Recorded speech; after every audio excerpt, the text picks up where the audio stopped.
السلام عليكم ورحمة الله وبركاته. ازيكم حبايبي؟ عاملين ايه؟ اهلا بكم في قناتي نكهة البيت طعم وريحة. النهاردة هعمل معاكم وصفة تحفة انا بحبها، بس عيالي بيحبوها ايه لما اسميها ايه؟ كوكي قرنبيط. بصي القرنبيط، بصي زهرة القرنبيط عاملة ازاي، زي الفل، بس احنا بنسميها كوكي قرنبيط. حطيت حلة على النار اهي بتغلي. معلش بقى الخبط اللي عندنا ده، في ناس شغالة فوق. هنحط بقى كل كمية القرنبيط عندنا في المية تتسلق، نحطها كلها.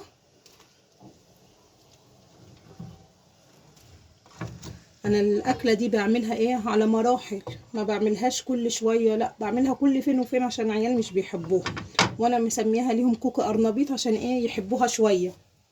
هحط لها طبعا ملح، ملح. طبعا القرنبيط بيحب ايه؟ الكمون عشان الغازات، انتوا عارفين طبعا.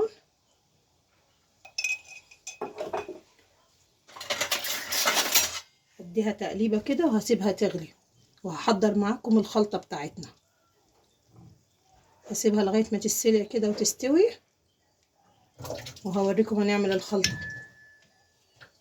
هعمل معاكم دلوقتي ايه؟ الخلطة بتاعت القرنبيط.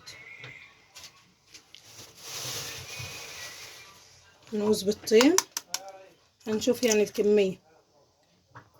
ادي اول بيضة، ودي البيضة التانية. هنشوف ممكن ازود بيضة تاني او لا. نخلطهم مع بعض كده كويس.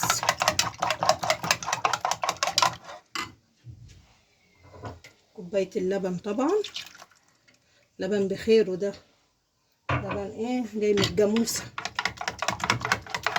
ونقلب كويس.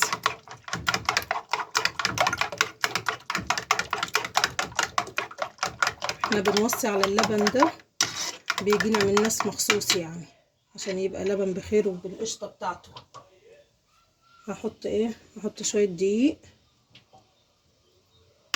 ونقلب لحد بس ايه ما تتكون العجينة كده، اللي هي الخلطة بتاعت القرنبيط، عشان العيال ما تحسش ان هي بتاكل قرنبيط. يا احنا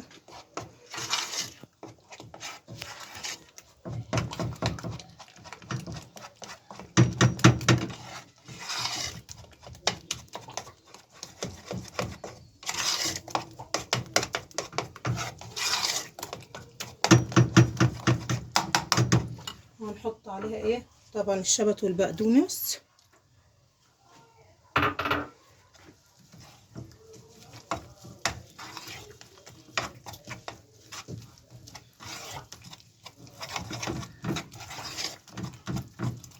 هنتبل بقى، تحطي ملحك،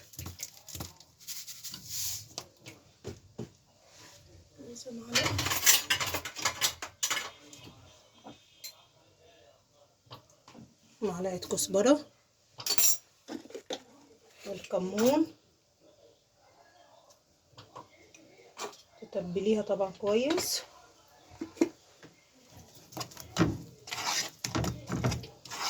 هنشوف بقى القرنبيط استوى ولا لا. ادينا عملنا الخلطة، شوف القرنبيط استوى.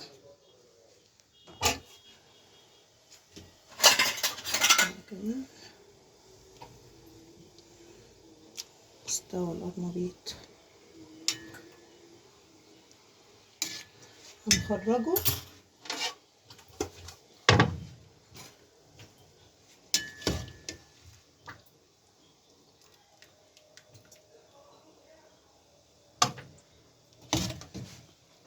خرج الكمية كلها بتاعتك. ما تنسيش يا عسلية انت وهي تحطي لي اللايك والاشتراك عشان قناتي تكبر بيكم. عايزاكم تجربوا وتقولوا لي رأيكم في التعليقات ان شاء الله. نطلع كل كميتنا كده.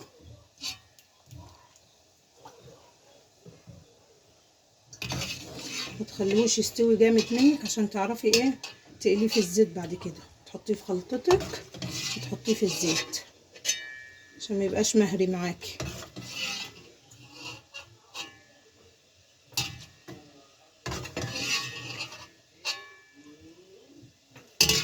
تسيبه بس يهدى شويه صغيرين كده، اكون حطيت طاسه الزيت ونبدا نقلي مع بعض.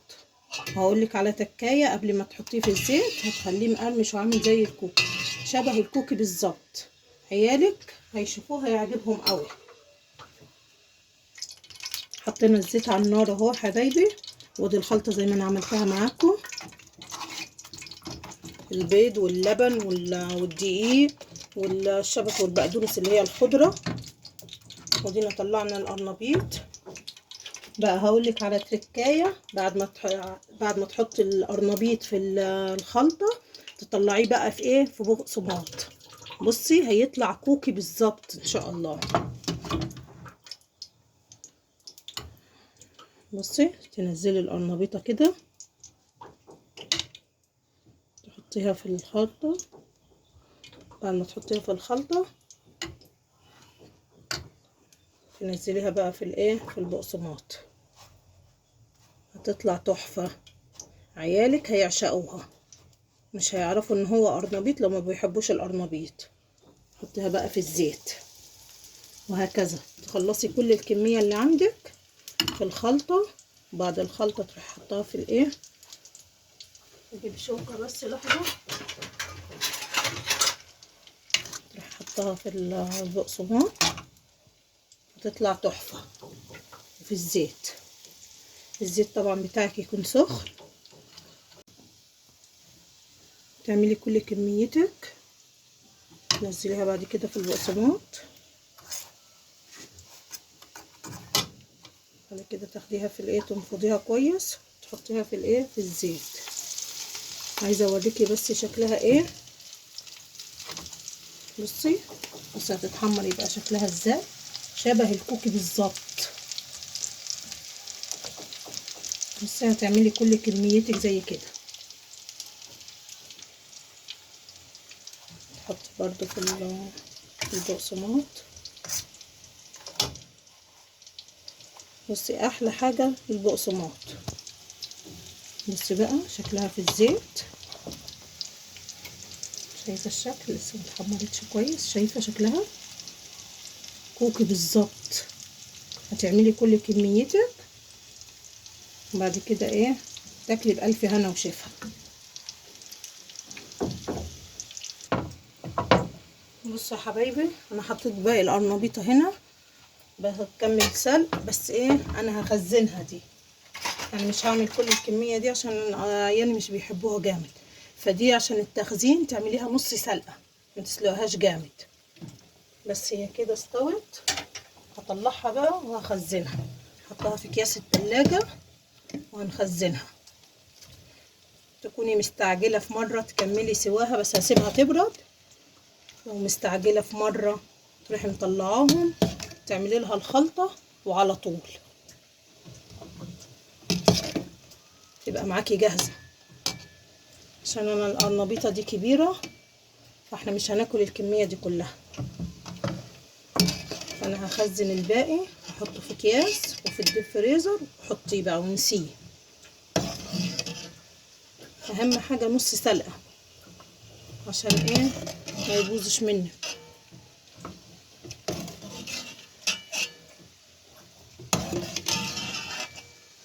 بس كده هسيبها تبرد على الاخر، وبعد كده ايه هنخزنها. بصي كده القرنبيط كوكي بالظبط. بصي مش هيفرقوه عن الكوكي ابدا اللي بيحبوه. بصي شكله تحفه. بصي هجيب طبق واطلع. بصي يا حبيبتي، بصي شكله جميل. جربيها بطريقتي وعيالك ان شاء الله هياكلوا معاكي كل القرنبيط لو مش بيحبوا القرنبيط. دول لسه شويه، بس انا عامله الكميه اهي. كمل الصينيه بيها.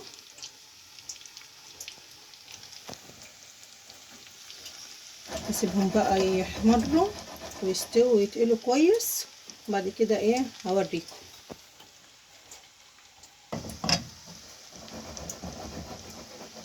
خلصوا بس، وبعد كده ايه هطلعهم. بصوا يا جماعه انا قربت اخلص. بصوا المنظر،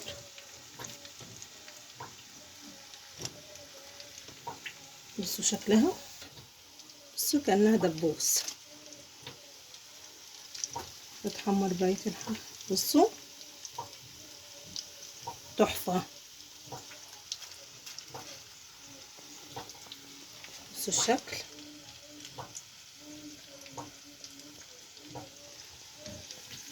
يستوي الباقي بعد كده اخرجه واحط كام حاجة كمان، كام واحدة عشان الطاسة فضيت.